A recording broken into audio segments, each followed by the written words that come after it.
Selamat malam kepada Ibu Dewi Luciani, SKPMM selaku dosen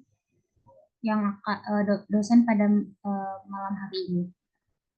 Dan selamat malam kepada teman-teman kelas RKI. Pada malam ini kelompok 4 akan menampilkan presentasinya dengan judul Asuhan Keperawatan Kritis Saraf. Next, untuk anggota kelompok 4 itu ada Hertinayu Indriaswari, Zelda Selvi Widiana, dan Hoyrunisa Nabila. Untuk table of contents dari presentasi ini ada konsep dasar sistem saraf, konsep dasar gangguan sistem saraf, asuhan keperawatan teori, dan asuhan keperawatan kasus. Ya, kepada kelompok saya persilahkan. Iya, sebelumnya izin masuk moderator, suara saya terdengar kan ya? Terdengar, Nayu.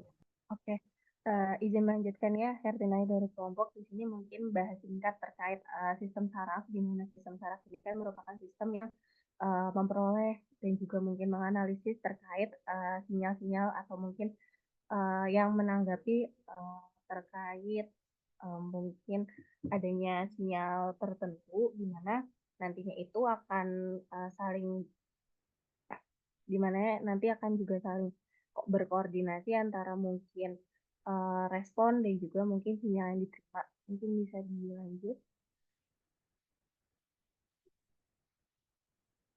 Nah, di sini terkait sistem saraf juga, itu kan terdiri dari sistem saraf pusat dan juga sistem saraf perifer ya.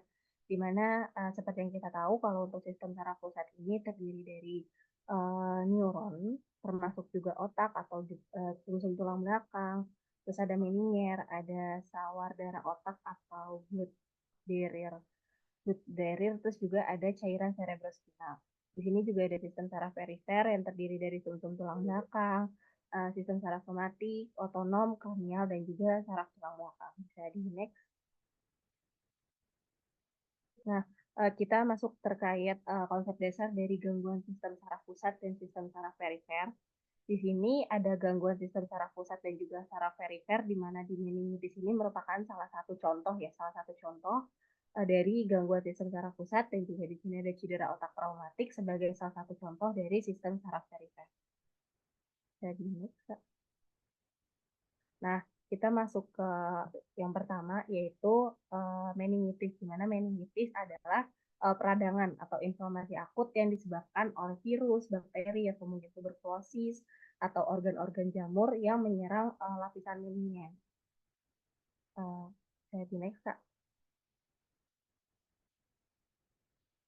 Nah, di sini sebenarnya untuk terkait etiologi meningitis ini, penyebab dari meningitis itu kan adanya bakteri, virus, atau mungkin organisme jamur yang masuk ke dalam lapisan meningen. Nah, agen infeksius ini juga sebenarnya tergantung pada usianya sendiri. Cuman paling umum yang menyerang paling umum penyebab dari meningitis ini adalah bakteri gitu. Jadi kayak meningitis bakterial akut. Nah, di sini ada beberapa contoh bakteri-bakterinya. Yang pertama ada Streptococcus pneumoniae, terus juga untuk Staphylococcus aureus ini merupakan salah satu bakteri yang disebabkan oleh tindakan pasca bedah saraf. Terus di sini juga ada bakteri Neisseria meningitis, dan juga di sini ada salah satu contoh parasit yaitu Taenia sodium. Sebenarnya masih banyak beberapa hal yang penyebab dari bakteri-bakteri yang dapat menyebabkan meningitis ini. Contohnya misal kayak Treponema pallidum, yaitu yang menyebabkan penyakit sifilis, dan juga mungkin ada Mycobacterium tuberculosis. Atau mungkin juga yang lainnya itu seperti Borrelia burgdorferi, penyebab penyakit lain. Bisa di next, Kak.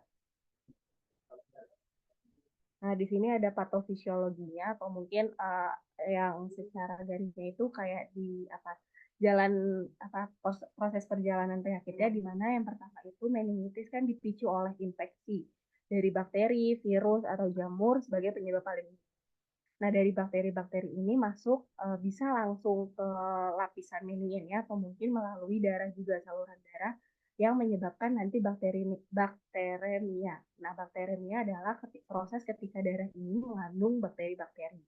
Nah, bakterinya ini selanjutnya akan masuk ke aliran darah dan berhasil melewati sawar darah otak. Jadi sawar darah otak ini kan istilahnya menyaring kebutuhan-kebutuhan yang ada di darah untuk selanjutnya bisa disaring ke otak. Nah, biasanya ini dari sawar darah otak itu emang kayak untuk persaringannya ketat gitu karena kan apa ya, partikel-partikel tertentu aja yang bisa melewati sawar darah otak.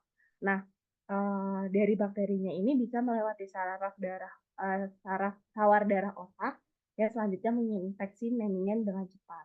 Nah, karena dari bakteri itu sudah menginfeksi meningen, otomatis tubuh kita akan merespon gitu karena ada bakteri nih yang masuk. Nah, hal tersebut juga memicu peradangan akibat respon imun yang memberikan reaksi terbaik. Jadi Kak. Nah, di sini ada respon imunnya itu.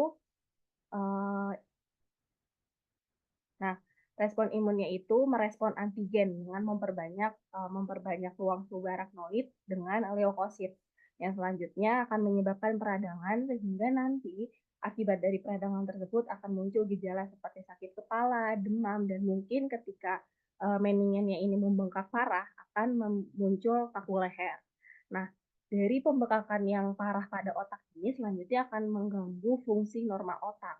Nah, fungsi normal otak yang terganggu ini akan menimbulkan gejala juga, yaitu atau menimbulkan terkait gangguan pendengaran dan juga fotofobia. Nah, bakteri yang tadi udah masuk ke darah juga ini akan menyebabkan septisemia atau mungkin keracunan darah yang menyebabkan kerusakan pembuluh darah yang membuat darah rembes keluar dari pembuluh darah sehingga nanti ada dari hal ini juga akan menyebabkan tanda dan gejala yaitu muncul ruam. Nah, di akhir darah yang sudah mengandung racun tersebut akan menguras oksigen dalam darah.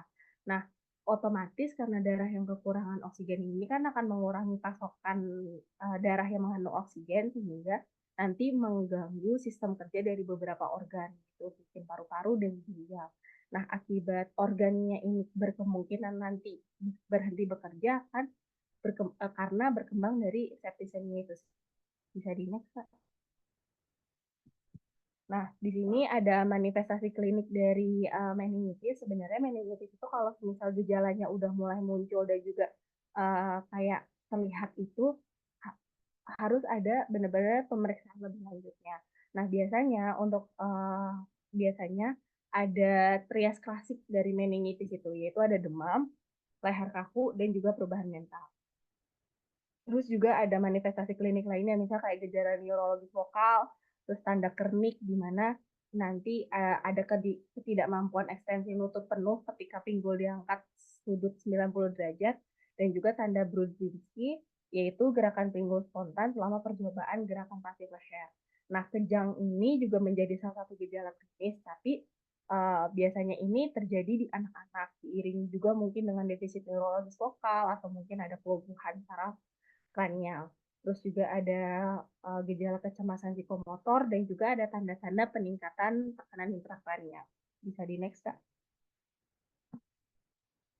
Nah, di sini ada tata laksana pasien kritis meningitis di mana kebanyakan pasien yang dirawat sebagai penderita meningitis tidak menerima pemeriksaan diagnostik yang tepat sehingga nanti selanjutnya takutnya ada berdampak terkait pemilihan antibiotik yang tidak tepat. Makanya sebenarnya pengobatan dari meningitis itu harus diberikan segera jika dicurigai secara klinis walaupun diagnosanya belum ditegakkan. Nah, pemberian antimikroba didasarkan pada bakteri yang paling umum menjadi penyebab dari meningitis sesuai dengan penyebab penyakit menurut usia pasien dan juga pengaturan klinis serta pola lokal kerentanan antimikroba. Nah, di sini ada karakter pasien di mana mungkin pasien-pasien dewasa yang lebih muda dari 50 tahun itu mendapat ceftriaxone 2 gram intravena atau cefotaxime 2 gram intravena dibarengi dengan vancomycin 1 gram intravena plus dexamethasone. Lalu juga di sini untuk dewasa berusia 50 tahun atau lebih dengan faktor resiko yang ada itu kurang lebih nanti ada tambahan yaitu di ampicillin 2 gram intravena. Lalu Vancomycin ini digunakan untuk memberikan perlindungan dari salah satu bakteri yaitu Streptococcus pneumonia yang resisten. Terus juga ada dexamethasone harus diberikan sebelum atau bersamaan dosis pertama antibiotik yang dianjurkan setiap 6 jam selama 4 hari pertama pengobatan. Lalu untuk ampicillin ini memberikan perlindungan untuk bakteri E. monocytogenes. Bisa di next. Terus di sini ada cedera otak traumatik, di mana cedera otak traumatik terjadi ketika ada kerusakan pada tengkorak dan otak akibat trauma yang dapat disebabkan mungkin trauma langsung atau deselerasi terhadap kepala.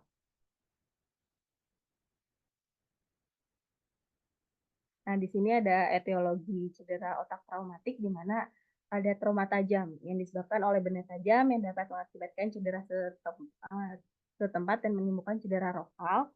Lalu juga ada trauma tumpul, di mana mungkin disebabkan oleh benda tumpul, terus juga menyebabkan cedera menyeluruh, lalu juga menyebabkan kerusakan secara luas. Nah, di sini ada patofisiologinya. Sebenarnya dari patofisiologi cedera otak ini ada primer dan juga ada sekunder. Nah, nanti diawali dengan lesi pada kepala yang terjadi di jaringan luar atau di dalam. Di luar ini maksudnya mungkin di kulit kepala atau mungkin di dalam, yaitu masuk ke tengkorak atau mungkin pembuluh darah otak atau ke otaknya sendiri. Nah, proses primernya itu ketika tahap awal yang diakibatkan oleh benturan mekanik pada kepala atau derajat kerusakan tergantung pada kuat dan arah benturan daerah yang terkena dan juga mungkin posisi kepalanya kayak gimana gitu. Nah, nanti dari proses primer ini uh, adalah kerusakan otak tahap awal gitu. Jadi kayak masih tergantung dari penyebab cedera otak itu sendiri. Nah, proses primer ini tuh dapat menyebabkan fraktur tengkorak, perdarahan segera dalam rongga atau otak, dan juga mungkin ada robek regangan, serabut saraf, dan kematian langsung neuron pada daerah yang terkena. Terus selanjutnya di sini ada kerusakan sekunder timbul beberapa waktu setelah kerusakan primer, misalnya meluasnya perdarahan, edema otak, kerusakan neuron berlanjut, ada iskemia vokal atau global otak, serta kejang dan hipertermia. Lalu dari proses sekunder yang berakhir dengan kerusakan otak yang dapat melalui proses progressive injury dan juga delayed secondary brain injury. Jadi,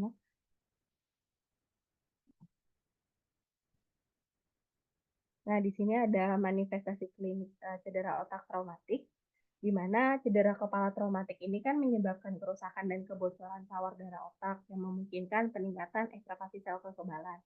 Terus juga disfungsinya dari sawar darah otak itu juga. Nah, masalah yang paling sering terjadi dan dapat diprediksi adalah peningkatan tekanan intrakranial. Hal itu terjadi karena rongga tengkorak kan mempunyai kapasitas tetap ya, tertutup dan volumenya konstan yang terdiri dari otak, darah, cairan cerebrospinal. Nah, kalau misal ada komponen lain seperti massa perdarahan yang mengisi rongga tengkorak, maka peningkatan tekanan tersebut dikompensasi melalui pengeluaran cairan cerebrospinal. Nah, kalau misal sampai melewati kemampuan kompensasi tersebut kan maka dari TIK-nya ini kan akan meningkat drastis sehingga akan mempengaruhi aliran darah otak dengan menurunkan tekanan perfusi otak itu sendiri. Nah, biasanya kalau di pasiennya masih sadar itu, pasien akan terlihat gelisah, nyeri kepala, ya pasti nyeri kepala ya. Terus kayak ada mual, muntah, ada pandangan kabur, delirium, nyeri menggerakkan mata, terus juga ditandai dengan tekanan darah meningkat, penurunan denyut jantung sampai gangguan pernafasan. Nah, untuk pasien yang mengalami penurunan kesadaran ini bisa terjadi seperti dilatasi pupil, terus ada postur abnormal di mana desebrasi atau dekortikasi mengenai satu atau lebih anggota gerak, terus ada papiledema dan perdarahan retina disertai pareksa di N4, terus ada hipertensi dan bradikardi, serta ada respirasi abnormal, misal kayak respirasi periodik, hiperventilasi, atau respirasi irregular. Bisa di next. Nah, selanjutnya di sini ada tata laksana pasien kritis cedera otak traumatik, di mana evaluasi primer sebagian besar memerlukan resusitasi memadai, disertai dengan manajemen medis dan bedah untuk luka tembak kepala dan monitoring peningkatan tekanan intrakranial untuk menghindari cedera otak ketumbar. Yang pertama itu ada pemantauan GCS dan oksigen, di mana harus dilakukan penilaian neurologis rutin, misal kayak menggunakan GCS, ukuran pupil, terus ada penilaian anggota tubuh dan perubahan kardiovaskular harus dilakukan setidaknya setiap jam pada pasien dengan skor GCS-nya itu lebih dari 9. Kalau pasien dengan GCS-nya kurang dari 9 itu harus diintubasi. Ada diberi oksigen dan juga diberikan ventilasi melalui intubasi itu sendiri.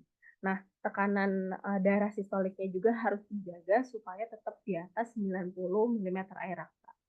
Nah, terus di sini ada pemeriksaan CT scan dan pemantauan ICP di mana CT scan ini kan untuk dilakukan mengenai luka tembak atau letak traumatik pada rongga tengkorak itu sendiri. Terus juga di ICP ini pasien dengan luka tembak atau luka tusuk kepala dapat mengalami cedera difus dan peningkatan tekanan intrakranial sehingga perlu ada pemantauan ICP. Lalu di sini ada pemberian antibiotik dan antiepileptik. Penggunaan antibiotik ini dalam luka itu misalnya dipilih seperti ceftriaxone, sulfa, dan penicillin, serta kadang dikombinasikan dengan antibiotik metronidazole. Terus juga pemberian antiepileptik itu direkomendasikan seperti phenytoin, di mana untuk mencegah epilepsi pasca traumatik akibat kerusakan jaringan otak dari luka tembak atau peluru. Terus di sini juga ada pemantauan suhu tubuh, di mana dilakukan untuk meningkatkan untuk mencegah pireksia yang nantinya akan meningkatkan kebutuhan oksigen dan juga nanti memperburuk edema dari cerebral. Bisa di next. Ya baik, sebelumnya izin off-cam karena jaringannya kurang stabil. Pembahasan selanjutnya yaitu asuhan keperawatan teori. Yang pertama itu ada pengkajian. Di sini kita mengkaji riwayat kesehatan terlebih dahulu dengan mengidentifikasi tanda dan gejala yang berhubungan dengan pasien meliputi onset, parahan, dan durasi manifestasi klinis yang menggambarkan gangguan neurologis seperti sakit. Nabila, mohon maaf. Suaranya kekecilan. Apakah sudah terdengar? Masih kurang gede, sedikit lagi. Sudah terdengar? Iya, sudah. Ya, saya lanjut. Selanjutnya itu ada penurunan kesadaran, kejang, mati rasa dan kesemutan, kelemahan, gangguan penglihatan seperti penglihatan kabur, diplopia, atau kebutaan sebagian awan pandang. Selanjutnya ada gangguan pendengaran, masalah keseimbangan juga terjadi, seperti keseimbangan abnormal atau kehilangan koordinasi motorik. Selanjutnya juga kehilangan memori dan hilangnya indera penciuman atau pengecapan. Boleh di next.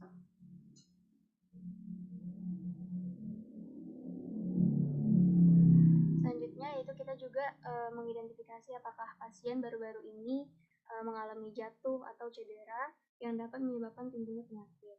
Serta riwayat obat juga penting untuk menentukan apakah defisit neurologis dapat disebabkan oleh kombinasi obat tertentu atau obat bebas. Boleh di next. Selanjutnya itu ada pemeriksaan fisik. Yang pertama ada inspeksi. Di sini kita mengkaji dulu tingkat kesadarannya menggunakan skala AVU dan Glasgow Coma Scale.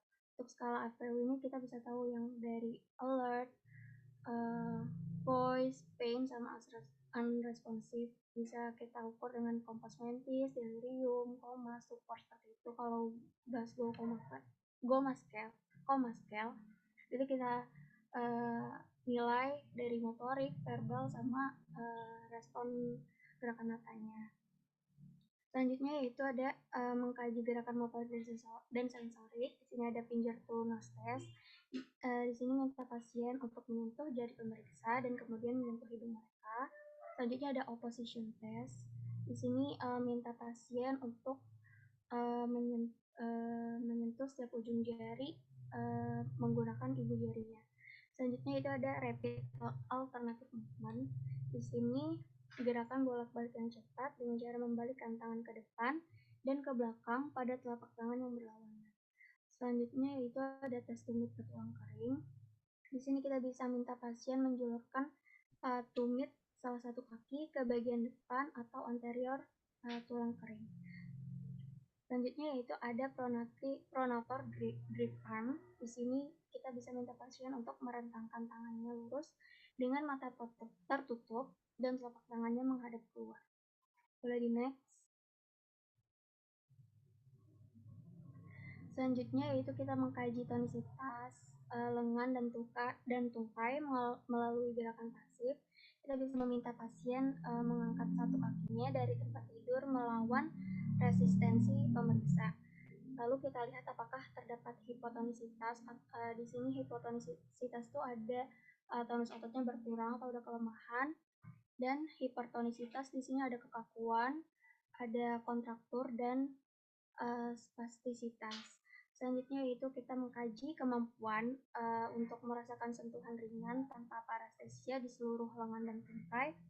Dan yang terakhir yaitu mengkaji kemampuan untuk mengidentifikasi rangsangan nyeri. Boleh di next. Ya, ini selanjutnya itu ada respon abnormal terhadap stimulus. Yang pertama yaitu ada postur dekortikasi atau fleksi abnormal. Ini kondisi yang terjadi karena fleksi spontan sebagai respons terhadap rangsangan nyeri pada pasien yang tidak sadarkan diri. Bisa dilihat di sini lengan, pergelangan tangan, dan jari-jarinya itu menekuk dan ekstremitas atas itu bergerak ke arah dalam, serta ekstremitas bawahnya itu memanjang, berputar ke dalam, dan menunjukkan telapak kakinya itu fleksi.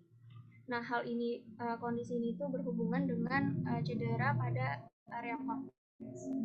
Selanjutnya itu ada postur deseregrasi atau kekakuan atau ekstensi abnormal. Kondisi ini adalah respons ekstensi spontan terhadap rangsangan nyeri pada pasien yang tidak sadarkan diri. Bisa dilihat di gambar saat pasien diberi stimulasi, giginya itu mengepal, lengan terentang kaku, abduksi, dan hiperpronasi. Kakinya juga terentang kaku dengan fleksi kedua telapak kaki. Kondisi ini itu terkait dengan cedera pada otak besar. Boleh di next. Selanjutnya yaitu opistotonus. Di sini itu kondisi kejang di mana kepala dan tumit ditekuk ke belakang dan tubuhnya itu membungkuk ke depan. Kondisi ini itu terlihat pada pasien meningitis berat, tetanus, epilepsi, dan rabies. Yang terakhir yaitu ada flaccid. Di sini itu kondisi yang tidak ada respon sama sekali terhadap rangsangan yang menyakitkan. Non-reaksi seperti ini dapat disebabkan oleh disfungsi batang otak yang luas. Boleh di next. Selanjutnya yaitu kita masih dalam inspeksi, kita mengkaji refleks pupil dan gerakan matanya, yaitu amati ukuran pupil dan reaksi pupil terhadap rangsangan cahaya. Pupil yang normal itu berbentuknya bulat dan apabila diberi rangsangan itu akan konstriksi. Selanjutnya yaitu amati refleks okulosefalik atau gerakan bisa dikenal dengan gerakan mata boneka. Kondisi ini tuh dilakukan pada pasien yang tidak sadar dan dipastikan tidak ada trauma servikal. Dengan refleks ini kita bisa melakukan dengan cara membuka kelopak mata pasien, lalu dengan cepat memutar kepala pasien ke satu sisi dan mengamati pergerakan matanya. Untuk refleks mata boneka yang positif ini, yaitu mata bergerak berlawanan arah dengan gerakan kepala. Nah, kondisi ini itu menunjukkan berarti fungsi batang otaknya itu masih utuh. Lalu kalau refleks mata boneka negatif, yaitu di kondisi di mana mata tetap di garis tengah atau bergerak ke arah yang sama dengan gerakan kepala. Nah, hal ini itu menunjukkan kondisi disfungsi batang otak yang parah. Selanjutnya yaitu mengamati pola pernapasan. Kita amati hipoventilasi, yaitu pernapasan yang dangkal dan lambat, serta hipoksia, yaitu kadar oksigen yang rendah. Dan selanjutnya kita memeriksa refleks batuk, refleks muntah, menelan, dan menilai posisi lidah dan uvula. Apabila kita melihat posisi lidah itu menyimpang ke samping di dalam mulut pasien, hal ini dapat menjadi indikasi bahwa terdapat kelumpuhan saraf kranial, hipoglossus, dan glosopharyngeal, di mana juga nanti tidak ada kemungkinan besar tidak adanya refleks batuk, muntah, dan menelan. Boleh di next.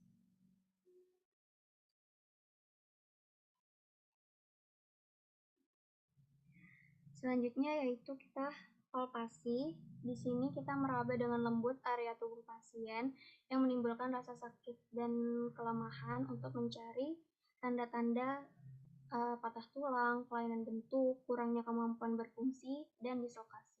Selanjutnya yaitu perfusi. Di sini kita mengkaji deep tendon reflex, ada refleks patella dengan cara mengetuk tendon patella tepat di bawah patella. Selanjutnya ada tendon Achilles. Di sini memeriksa dengan posisi tungkai klien ditekukan di sendi lutut dan kaki didorsofleksikan. Selanjutnya ada refleks biceps. Dapat dilakukan melalui peregangan tendon biceps pada saat siku dalam keadaan fleksi. Dan selanjutnya itu ada refleks triceps, yaitu memfleksikan lengan pada siku dan diposisikan di depan dada. Boleh di next.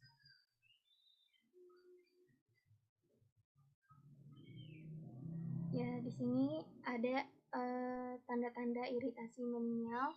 Penting bagi kita untuk menyebutkan tanda-tanda iritasi meningeal yang mungkin dialami pasien seperti kaku kuduk, demam, resistensi terhadap fleksi leher, sakit kepala, dan fotofobia. Dua tanda spesifik yang terjadi pada iritasi meningeal yang telah dijelaskan teman saya sebelumnya itu ada tanda Brudzinski dan tanda Kearney. Tanda Brudzinski ini kondisi di mana fleksi pinggul yang tidak sengaja ketika leher pasien difleksikan ke arah dada. Lalu ada tanda Kernik, yaitu di sini terdapat nyeri pada leher pada saat paha difleksikan ke perut dan kaki diluruskan di lutut. Boleh di next. Selanjutnya ini auskultasi. Di sini kita memeriksa pernafasan. Klien pada gangguan neurologis ini mungkin mengalami kesulitan mempertahankan jalan nafas karena terdapat cedera tulang belakang dan bisa juga karena penurunan tingkat kesadaran.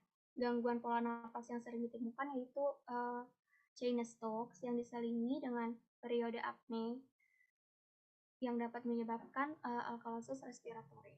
Yang harus dilakukan yaitu mengkaji suara paru, pola pernapasan, frekuensi pernapasan, lalu berikan oksigen yang adekuat serta mempertahankan jalan napas yang paten. Selanjutnya yaitu suhu, memeriksa suhu pada gangguan pasien dengan gangguan neurologis yaitu perlu karena peningkatan suhu yang melonjak tinggi menyebabkan peningkatan metabolisme dan peningkatan tekanan intrakranial. Selanjutnya itu ada denyut jantung. Di sini kaji denyut dan irama jantung. Variasi denyut dan ritme jantung terjadi akibat peningkatan tekanan intrakranial yang dapat menyebabkan bradikardi dan disritmia lainnya. Selanjutnya itu tekanan darah. Gejala klasik yang ditemukan pada peningkatan tekanan intrakranial itu sindrom Cushing. Terjadi peningkatan tekanan darah sistolik, bradikardi, bradipnia, penurunan kesadaran, penurunan refleks dan pupil, dan posisi dekortikasi atau deserbasi. Boleh di next. Ya, selanjutnya itu ada tes diagnostik. Yang pertama yaitu ada C-spine and cerebral X-rays and scans. Ini alat screening awal pada kepala dan tulang belakang untuk mengidentifikasi cedera traumatik atau kelainan tertentu. Selanjutnya yaitu ada CT scan dan pencitraan resonansi magnetik. Pemeriksaan ini memberikan gambaran rinci mengenai struktur tulang, darah, dan jaringan tubuh. MRI ini sangat berguna dalam diagnosis dini pada infark cerebral, sklerosis multiple, serta tumor. Selanjutnya yaitu ada lumbal fungsi. Lumbal fungsi ini prosedur invasif yang dilakukan untuk mendeteksi darah dalam cairan cerebrospinal dan untuk menilai adanya infeksi atau gangguan autoimun. Boleh di next. Selanjutnya itu ada prosedur monitoring. Yang pertama yaitu intracranial pressure monitoring. Di sini untuk mempertahankan tekanan intrakranial yang normal, terdapat 3 komponen yang harus dipertahankan volume intrakranialnya. Nah, bagian-bagian yang menyusun itu ada otak, darah, dan cairan cerebrospinal. Untuk tekanan intrakranial yang normal yaitu berada pada 0 hingga 15 mm air raksa. Boleh di next.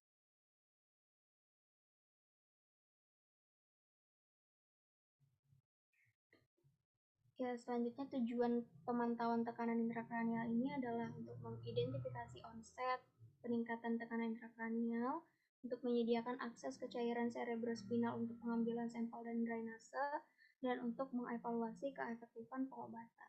Boleh di next.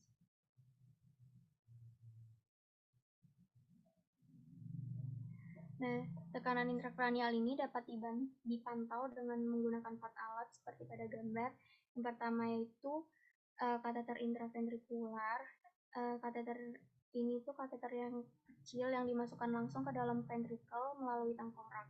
Kateternya dihubungkan dengan sistem berisi cairan ke transducer yang merekam tekanan dalam bentuk impuls listrik. Selanjutnya yaitu ada skrup atau baut subarachnoid, yaitu alat berongga yang dimasukkan melalui tengkorak dan durameter ke dalam ruang subarachnoid kranial.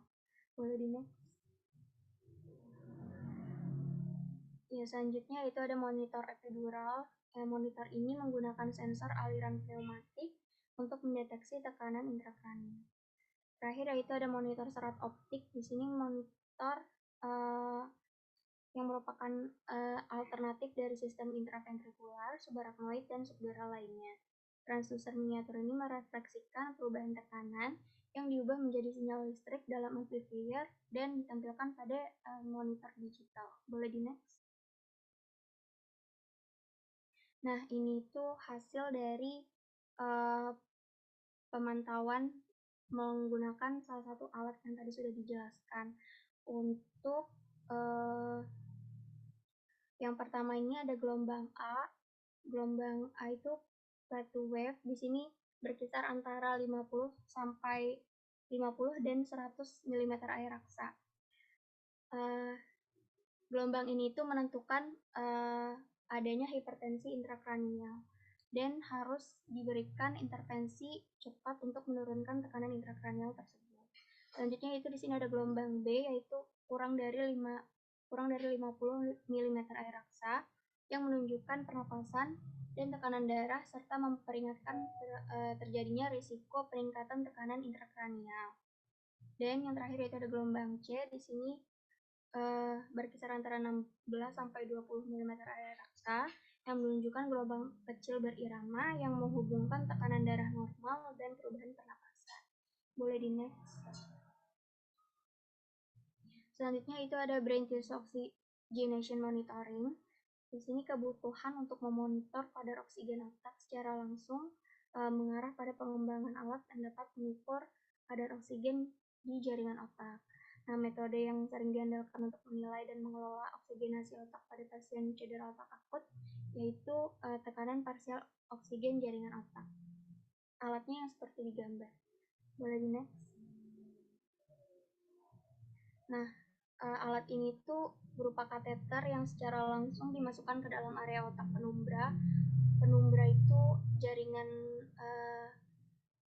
otak yang masih bisa diselamatkan di jaringan area iskemik, yaitu yang dekat dengan area yang mengalami hipoperfusi atau yang memiliki risiko lebih tinggi kerusakan sekunder. Sistem ini tuh mencakup monitor dengan layar untuk menampilkan nilai oksigen dan suhu serta kabel yang terhubung ke probe pemantauan di otak. Ambang batas PbTO2 yang paling banyak digunakan untuk mendefinisikan hipoksia jaringan otak itu dan memulai pengobatan spesifik adalah antara 15 dan 20 mm air raksa. Boleh di next. Selanjutnya itu ada elektroensefalogram. Elektroensefalogram merupakan rekaman aktivitas listrik yang dihasilkan di otak. Data ini diperoleh melalui elektroda yang diaplikasikan pada kulit kepala atau melalui mikroelektroda yang ditempatkan di dalam jaringan otak. Pemeriksaan ini itu berguna untuk mendiagnosis dan mengevaluasi gangguan kejang, koma, dan lain-lain. Boleh di-next? Di dalam area keperawatan kritis ini, EEG ini dapat digunakan untuk memantau aktivitas otak, memantau pasien dengan epilepsi, lalu menegakkan diagnosis epilepsi, membantu prediksi hasil bagi pasien yang mengalami koma, bisa juga sebagai tambahan dalam menentukan kematian batang otak, dan memantau aktivitas otak saat menggunakan barbiturat seperti tiopental, fenobarbital pada pasien dengan cedera kepala. Boleh di-next? Selanjutnya itu ada transkranial Doppler. Doppler transkranial ini adalah alat non-invasif yang menggunakan teknologi ultrasound untuk mengukur kecepatan darah di arteri cerebral. Alat ini itu sangat membantu dalam menilai vasospasme, yaitu komplikasi setelah perdarahan subarachnoid, perubahan aliran darah otak yang ditemukan pada penyakit pembuluh darah oklusif, dan kematian otak. Boleh di-next? Ya, selanjutnya di sini ada diagnosa keperawatan berdasarkan data pengkajian diagnosa keperawatan utama yang bisa ditemukan pada pasien gangguan neurologis, yaitu yang pertama ada perfusi cerebral tidak efektif yang berhubungan dengan peningkatan volume intrakranial, persihan jalan napas tidak efektif berhubungan dengan akumulasi sekret. Selanjutnya ada pola napas tidak efektif berhubungan dengan depresi pusat napas di otak. Selanjutnya ada nyeri berhubungan dengan inflamasi pada mendingan dan jaringan otak. Selanjutnya ada gangguan mobilitas fisik yang berhubungan dengan gangguan neuromuskular, serta hipertemia yang berhubungan dengan inflamasi dan defisit nutrisi yang berhubungan dengan intake nutrisi yang tidak adekuat. Boleh di-next? Nah, berdasarkan diagnosa keperawatan utama tadi, ini merupakan intervensi yang sesuai dengan diagnosa. Yang pertama ada manajemen peningkatan tekanan intrakranial, ada manajemen jalan nafas, pemantauan respirasi, manajemen nyeri, dukungan mobilisasi, manajemen hipertermia, dan manajemen nutrisi. Boleh di-next?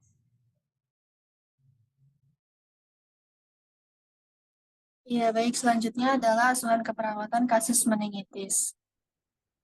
Untuk kasusnya ini ada seorang perempuan, inisial Nyonya S, 31 tahun, statusnya sudah kawin, pendidikan terakhir SMA, pekerjaan ibu rumah tangga, agama Islam, alamat Jalan Pejuang, diagnosa medis yaitu meningitis, pasien masuk dengan alasan penurunan kesadaran, masuk tanggal 5 Juni 2022, penanggung jawab Nyonya S adalah Tuan A.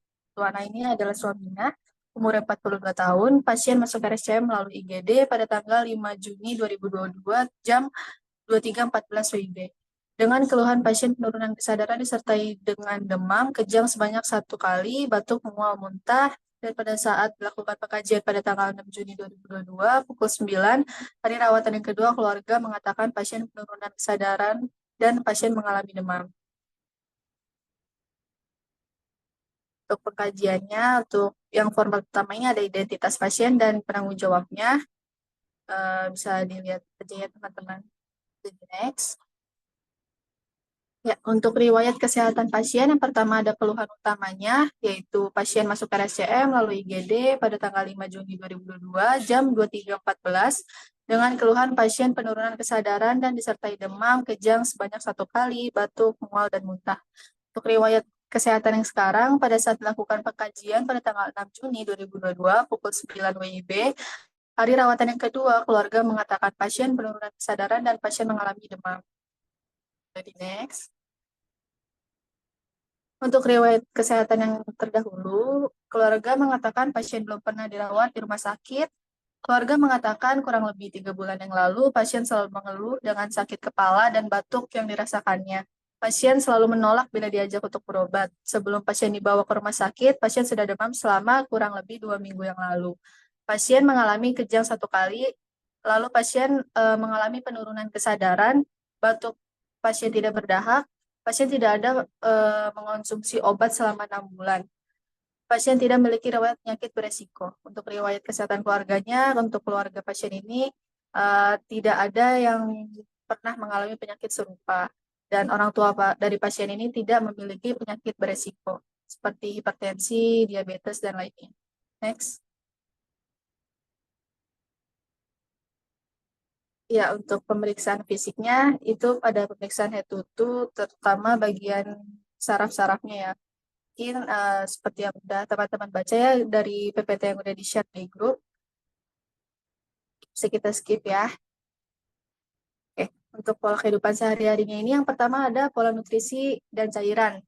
Untuk sebelum sehatnya ini, saat sehatnya, keluarga mengatakan pasien ini makan 3 kali sehari, biasa dengan nasi, lauk, sayur, namun jarang makan buah dan minum air putih. Terus saat sakit, pasien diberi diet makanan cair 5 kali 300 cc per hari melalui NGT, infusen NaCl 0,9%, 20 tetes per menit. Untuk pola eliminasinya saat sehat, keluarga mengatakan BAB pasien ini lancar 1-2 kali sehari, konsistensinya lembek, tidak ada keluhan, BAB lancar tidak sebanyak kurang lebih 7-8 kali per hari. Nah, pas sakit ini pasien terpasang kateter, inputnya itu 1.500 cc per hari, urin 24 jamnya itu 1.000 cc per hari, balance ya. Untuk warnanya kuning pekat dan BAB 1 kali sehari, konsistensi lembek menggunakan Pampers. Untuk pola istirahat dan tidurnya, saat sehat ini pasien itu biasa tidur kurang lebih 8 jam per hari, dan tidur siang itu kurang lebih 3 jam per hari. Untuk saat sakitnya, pola tidur dan istirahat pasien tidak dapat dinilai karena pasien penurunan kesadaran. Jadi, karena pasiennya mengalami penurunan kesadaran, tidak bisa dinilai pola tidurnya pasien. Untuk pola aktivitas dan latihannya, saat sehat ini keluarga mengatakan pasien seorang mahasiswa dan dapat melakukan kegiatan serta aktivitas sendiri. Nah, waktu sakit ini pasien mengalami penurunan kesadaran sehingga pemenuhan ADL ini dibantu oleh keluarga dan perawatnya di rumah sakit. Next. Untuk data penunjang ini ada 2 pemeriksaan. Untuk pertama ini pemeriksaan laboratorium. Untuk hasilnya seperti yang tertera di PowerPoint ya. Untuk hemoglobinnya itu hampir di batas normalnya. Untuk hasil laboratorium lombal fungsinya yang didapatkan itu seperti yang tertera juga. Jadi next. Nah, dari kasus tersebut bisa ditarik 5 diagnosa. Untuk yang pertama ini, perfusi perifer tidak efektif berkaitan dengan perubahan status sirkulasi. Jadi dari yang pasien batuk-batuk itu kan merupakan faktor predisposisinya. Nah, itu tuh bisa kumannya itu masuk ke jaringan cerebralnya dan bikin peradangan di jaringan cerebral. Jadinya terjadi eksudat meningen ini. Nah, seperti yang tertera di etiologinya, jadi bisa ditarik diagnosanya ini perfusi perifer tidak efektif. Lagi next. Nah, yang kedua ini ada pola napas tidak efektif berkaitan dengan depresi pusat napas di otak. Untuk diagnosanya ini diambil mengacu pada SDKI ya teman-teman. Jadi bisa terjadi pola napas tidak efektif itu karena dari perubahan fisiologis intrakranial ini bisa meningkatkan permeabilitas darah ke otak dan menyebabkan perubahan sistem pernapasan, sinus strokes. Terus bisa menyebabkan pola napas tidak efektif. Next. Diagnosa yang ketiga ini ada gangguan mobilitas fisik berkaitan dengan gangguan neuromuskular. Jadi dari edema cerebral, kan kalau orang meningitis itu mengalami edema cerebral ya, dan mengalami peningkatan TIK, tekanan intrakranial. Jadi dari peningkatan tersebut bisa bikin tingkat kesadaran pasien itu berubah. Gitu. Jadinya kan sebelumnya udah dijelasin ya kalau misalkan pasien ini mengalami penurunan kesadaran.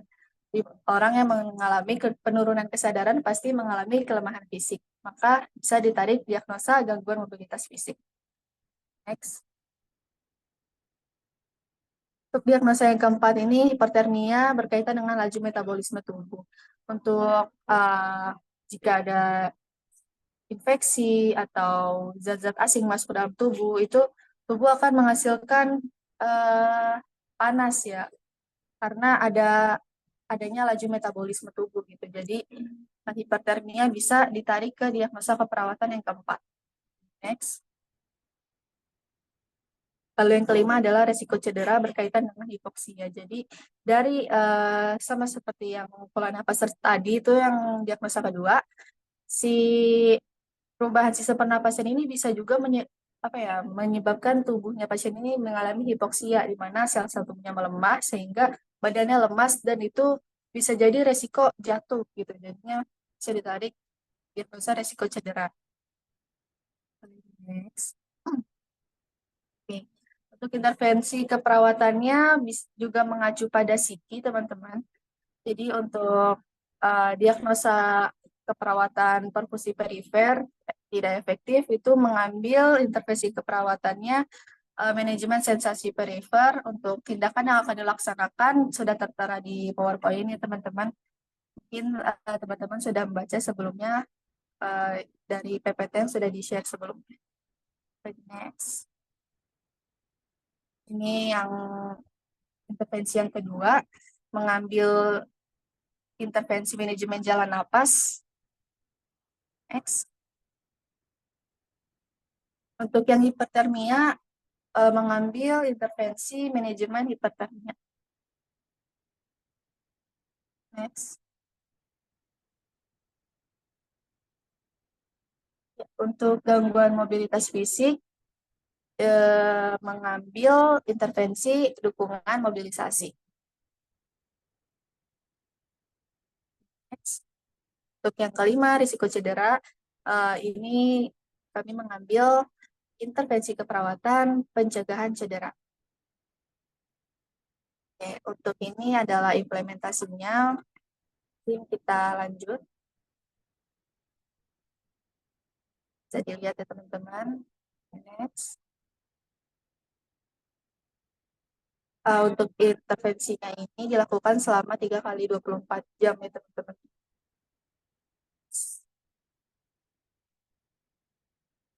Untuk formatnya sama kayak implementasi seperti biasanya, ada tanggal, waktu, nomor diagnosa, intervensi, respon, dan paraf.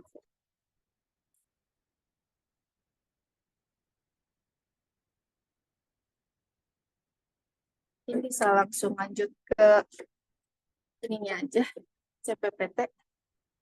Ya, ini untuk evaluasinya, untuk yang 6 Juni, untuk diagnosa keperawatan pertama, perfusi perifer tidak efektif itu, pasien mengatakan di dalam dan mual. Ini yang hari saat dilakukan pengkajian. Bisa dilihat, masalah belum teratasi dan intervensi dilanjutkan. Ini diagnosa yang keduanya, masih hari saat dilakukan pengkajian.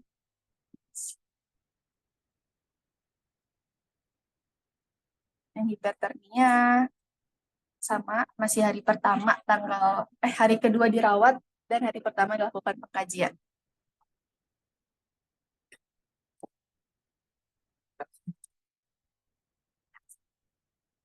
Ini yang risiko cedera. Oke, ini yang hari ketiga dirawat.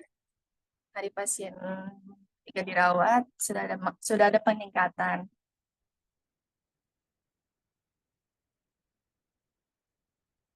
Mungkin teman-teman sudah membacanya ya.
Ya, ini ada video prosedur mengenai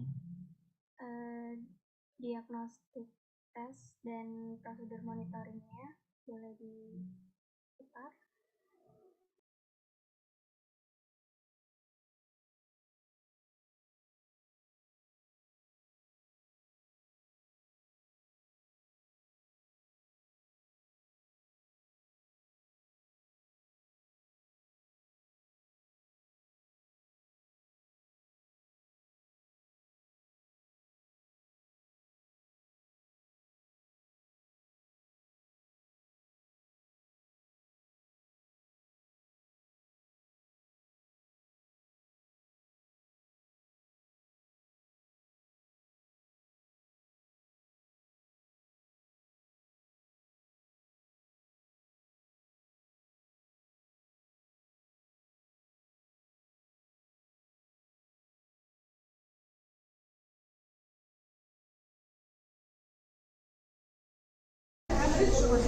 Yes, you get that kind of feeling once you are done with the procedure. You get a success in the procedure, but this is not the only thing. You need to know the procedure in totality, whole of it, right?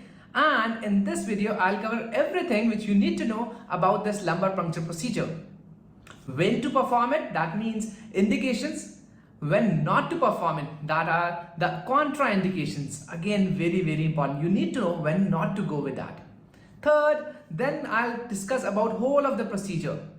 How to clean, drape, what is the needle, everything I'll talk about, and how I perform this lumbar puncture procedure.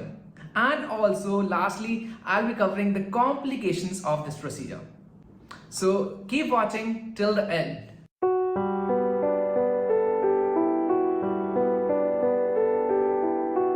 To go ahead with any kind of procedure, the first important step for you as a doctor would be to take written informed consent from the patient if patient is conscious, or from the relative if patient is unconscious, explaining the indication of the procedure as well as the complications of the procedure. So starting with the indications first of all. Lumbar puncture can be diagnostic in cases of CNS infection, autoimmune CNS diseases like GBS, or CNS vasculitis, or even helpful in the conditions like CT negative subarachnoid hemorrhage. Also, it can be used in checking the malignant cells in cases of metastasis. This procedure can be therapeutic in the cases of benign intracranial hypertension or in acute communicating hydrocephalus. Also, it can be useful for the delivery of intrathecal drugs, as in case of delivery of antibiotics or antineoplastic drugs. Before going ahead with the procedure, let's discuss the contraindications.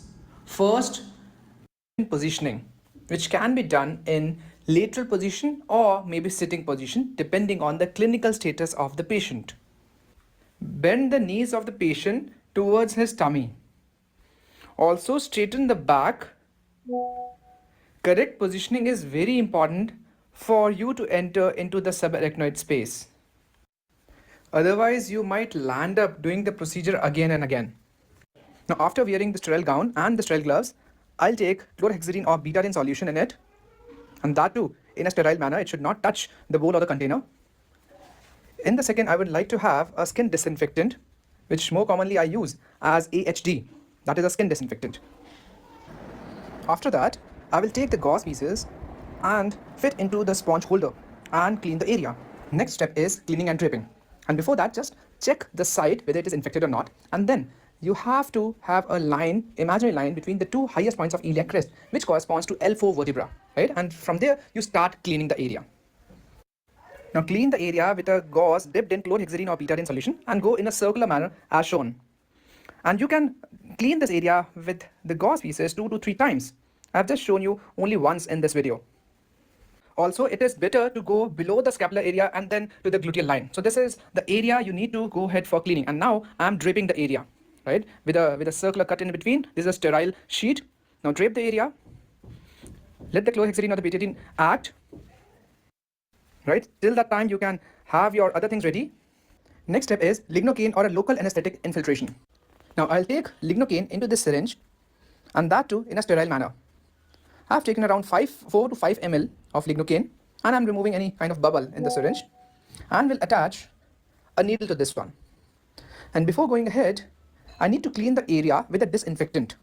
Also, make sure there should be no betadine or a chlorhexidine left in the area, because that itself can cause chemical meningitis. So clean the area with a disinfectant as well. Now I will mark the point of entry. My fingers at the highest point of iliac crest, and my thumb is pointing at L3, L4 space. Alright, so you can go ahead with either L3, L4 space or maybe L4, L5 space. And now I will infiltrate the same site with lignocaine, initially in the superficial layers and then into the deeper planes. And always remember to aspirate first before injecting in. So this is how, and keep on coming out while you infiltrate the area. And this is how you give the lignocaine, and you can see a very good wheel raised at the site. Now wait for next 45 to 60 seconds till the lignocaine acts. Next, I will take the spinal needle, which is the QB needle or the Quincke's Babcock needle. And the needle which we are using in this case is 22 gauge, having a black hub. Gary 50% ekstra. Paling panjang, paling tebal, pasti kenyang. Lapar, waktunya Gary. These are different sizes of spinal needles, starting from 18 gauge to 27 gauge. The less the gauge, the more is the bore or the diameter of the needle. As in case 18 gauge has more diameter, causing more rent or the hole in the dura, which can cause more leakage of the CSF, causing more PDPH, that is post-dural puncture headache. In this case, we are going ahead with black hub needle or the 22 gauge needle, as this patient has suspected bacterial meningitis. And in these cases, sometimes the CSF is very thick, and it is difficult to get that CSF in maybe 26 or 27 gauge. The bevel should point towards the flank of the patient while going inside, in a lateral position. And the direction of needle should be towards the umbilicus. Now before going inside, we need to know the layers pierced by your spinal needle. The first comes the skin, then is subcutaneous layer, and then is the back muscles, then comes supraspinous ligament. After that, there is interspinous ligament. It is not intra, it is interspinous ligament. And then comes the most strongest ligament, which is the ligamentum flavum. And once you pierce that, you get a loss of resistance, and that means you are into epidural space. After that, you have a thin dura. And once you pierce dura mater, you get CSF dribbling out of your needle. That means you are into subarachnoid space. Now I will go inside, piercing all the layers which we just discussed. You can proceed having 2 hands, and very gradually. You have to move inside very gradually, and then I felt loss of resistance, and I just checked whether there is CSF from the needle or not. And yes, again I went inside, it was dura, and now you can see CSF coming out. Yay! We did it. And now you can collect that CSF in that sterile container and send for the investigations. And then this is me standing over there and very happy about the procedure, although you can't see the happiness because of the mask. Now once you have collected the adequate sample, put the stellate back into the needle and close the container in a sterile manner. Now after putting stellate back into the needle, take the needle out as a whole and compress the site for a few seconds. Also, look at the monitor. Ke video selanjutnya.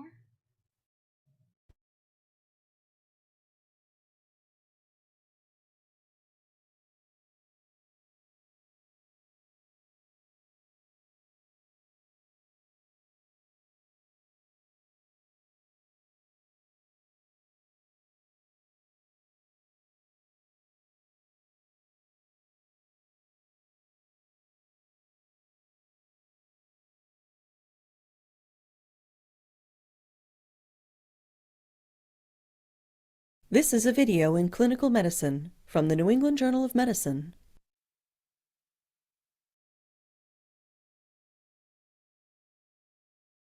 Invasive intracranial pressure monitoring, or ICP monitoring, is often used in patients in whom elevated intracranial pressure is suspected, particularly those with traumatic brain injury. The 2 most common tools used for invasive ICP monitoring are intraparenchymal ICP monitors and external ventricular drains.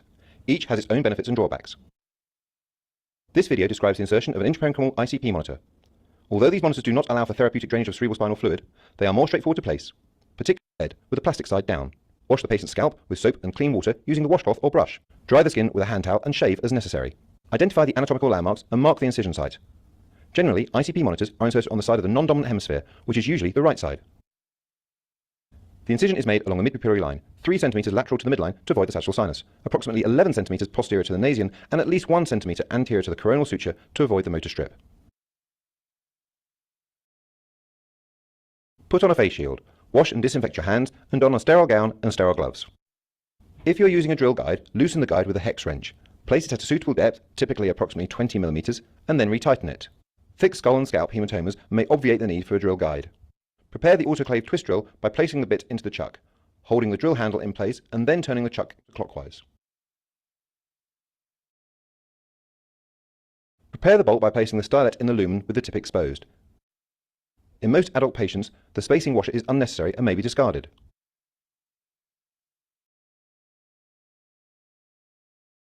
Wipe the frontal area 3 times from the center to the periphery with an antiseptic solution. Then, place a sterile fenestrated drape over the head. Larger sterile drapes may also be used, but follow local guidelines. Raise a bleb with local anesthetic.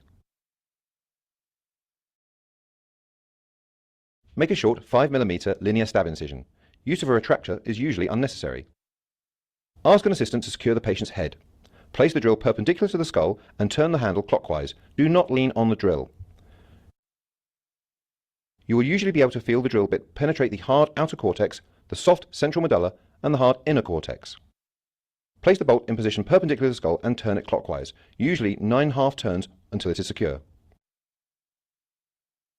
Loosen the cap of the bolt by turning the adapter counterclockwise, and make a puncture in the dura using the dural puncture stylet. Cerebral spinal fluid may be visible at this point. Switch on the ICP transducer.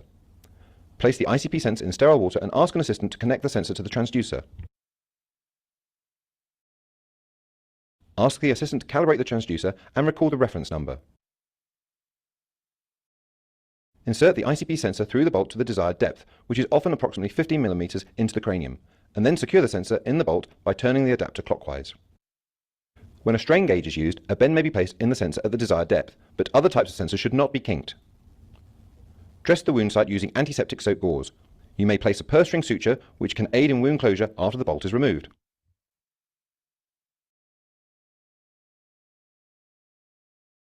Hemorrhage can occur at any stage of the procedure, but is seldom clinically significant.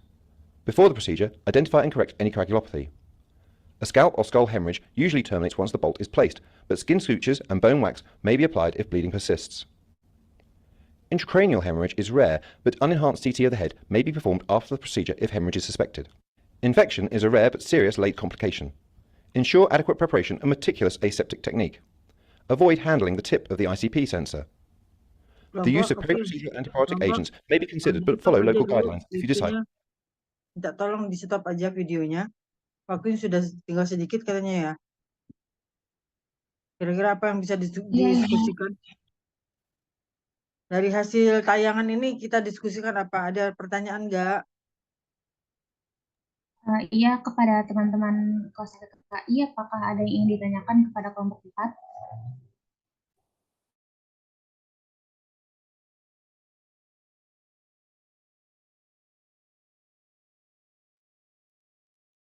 Topiknya malam ini kita bahas apa, tentang apa? Dia di topik di RPS. Udah memenuhi, udah tercapai belum yang di RPS itu? Coba lihat.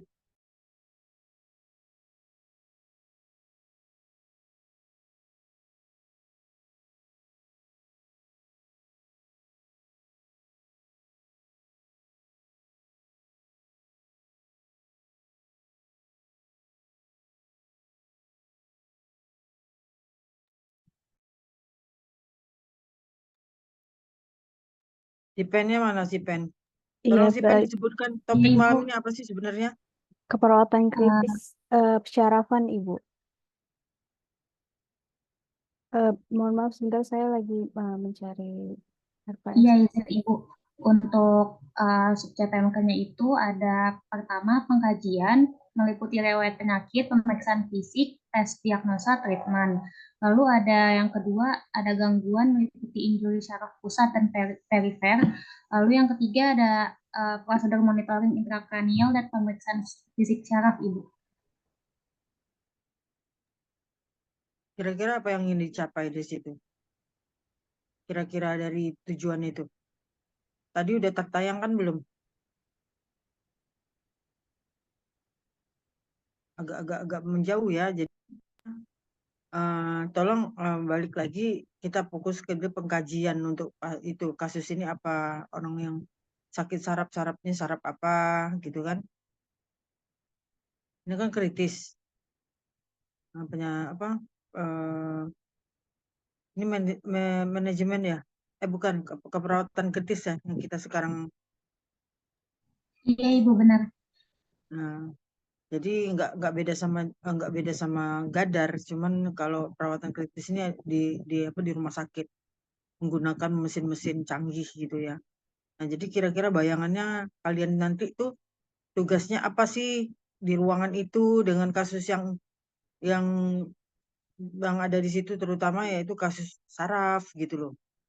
Nah, jadi itu yang difokuskan. Tolong kelompok nanti difokuskan ya, kalau misalnya PPT-nya atau itunya kurang, tambahin tugasnya itu. Karena intinya kita mulai pengkajian sampai ke evaluasi dokumentasi pada kasus kritis. Ya, kasus kritisnya pada susunan saraf. Saraf apa misalnya? Contohnya apa tadi? Ya. Kalau meningitis diapain? Terus kalau yang lain apa gitu. Nah, pokoknya balik lagi ke RPS-nya, mintanya apa. Nah, kemudian video-video yang saya maksud bukan video yang seperti itu oke. Penata laksanaannya di rumah sakit yang dilakukan dokter. Ini yang kita lakukan apa gitu loh. Itu kan tindakan dokter ya. Tapi kita perlu tahu. Cuman kita posisi perawat di situ ngapain? Tuh.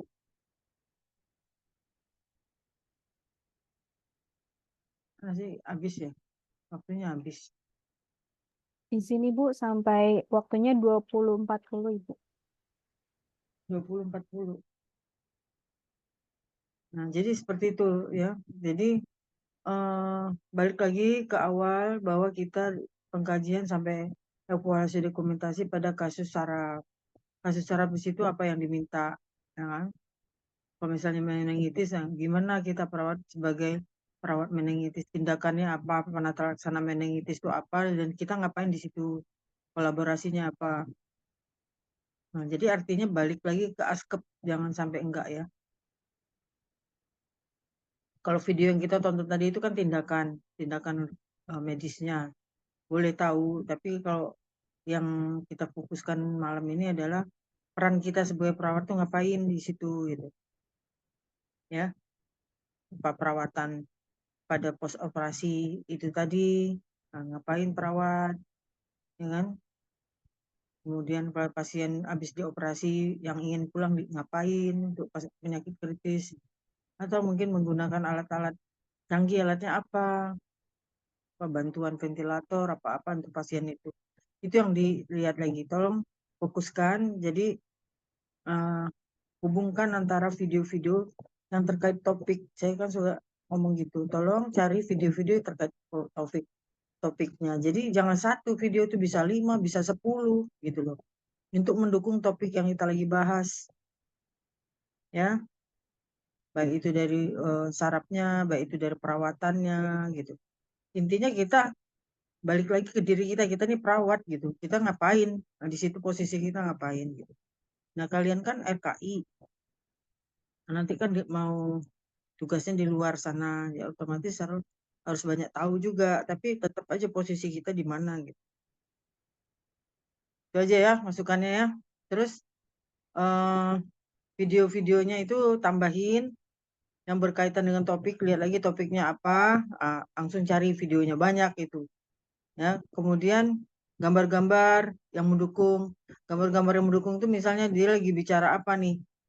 Cerita Duramater ya, gambar tentang Duramater gitu. Cerita tentang epilepsi, tentang mekanisme epilepsi misalnya gitu. Ya, gambar-gambar yang mendukung seperti itu yang dicari. Ya. Terus misalnya dokumentasi tentang pemberian obatnya, obat apa untuk saraf. Nah, gambar-gambar obat saraf yang diambil. Ya, kalau di situ disebut tadi apa, banyak tuh tadi obatnya tuh. Nah, itu gambarnya nggak ada yang mendukung gitu. Maksud saya tuh didukung dengan gambar. Jadi biar tahu bentuknya kayak mana sih obatnya itu. Mungkin botolnya, mungkin bentuknya, mungkin apanya gitu. Jadi ketik aja, cari di Google. Itu ada semua. Gambar, obat, apa, gangguan saraf, apa, pos operasi saraf gitu. Kan ada obat-obatnya tadi. Dicari foto gambarnya, foto atau gambar gitu. Nanti keluar. Nah, itu yang maksud saya tolong ditampilkan. Seperti kalau kita lagi presentasi, itu kan ada PPT-nya kan. PPT-nya ada narasi yang singkat-singkat, tapi lebih banyak dilampirkan gambar-gambar. Seperti itu. Nah, kemudian untuk kasus yang malam ini, tolong tambahin lagi itu tadi, ya, yang terkait. Pokoknya hal-hal yang terkait dengan pembahasan kita malam ini, nah itu disiapkan gambar-gambarnya, kalaupun videonya. Jadi jangan cuma satu video, ya, bisa berapa video perawatan. Ketik aja asuhan perawatan pada pasien epilepsi, ada videonya banyak tuh, ya. Kumpulin, masukkan di Google Drive. Jadi satu topik tuh bisa 12 video, bisa 10, tergantung kalian mau ngambilnya yang mana. Dipilih gitu, yang mendekati dan yang benar-benar cocok untuk kita pelajarin. Oh, yang ini kayaknya terlalu kemana-mana, nggak penting, buang. Oh, yang ini penting nih karena sesuai gitu. Nah, itu dipilah-pilih gitu. Masukkan di Google Drive. Nanti kasih ke teman-temannya ke dosennya. Itu aja ya. Nah, dari kelas ada nggak pertanyaan? Kalau ada silakan, kalau enggak kita tutup. Izin Ibu sepertinya cukup. Cukup. Nah, kalau gitu absensi udah belum? Ibu izin untuk dokumentasi sebentar ya, Bu. Ya.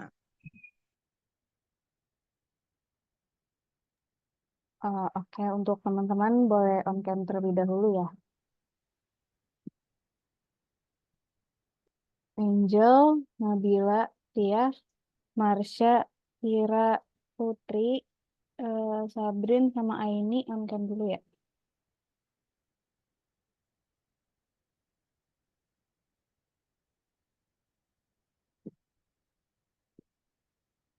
Oke,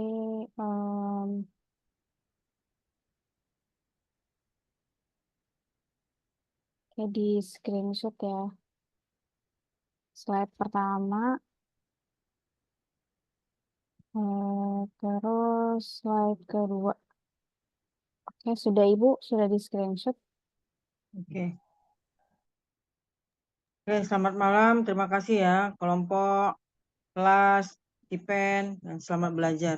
Ibu, terima kasih banyak. Terima kasih banyak, Ibu. Terima kasih. Terima kasih, Assalamualaikum Bu. warahmatullahi wabarakatuh. Ya, selamat istirahat ya. Makasih ya. Assalamualaikum.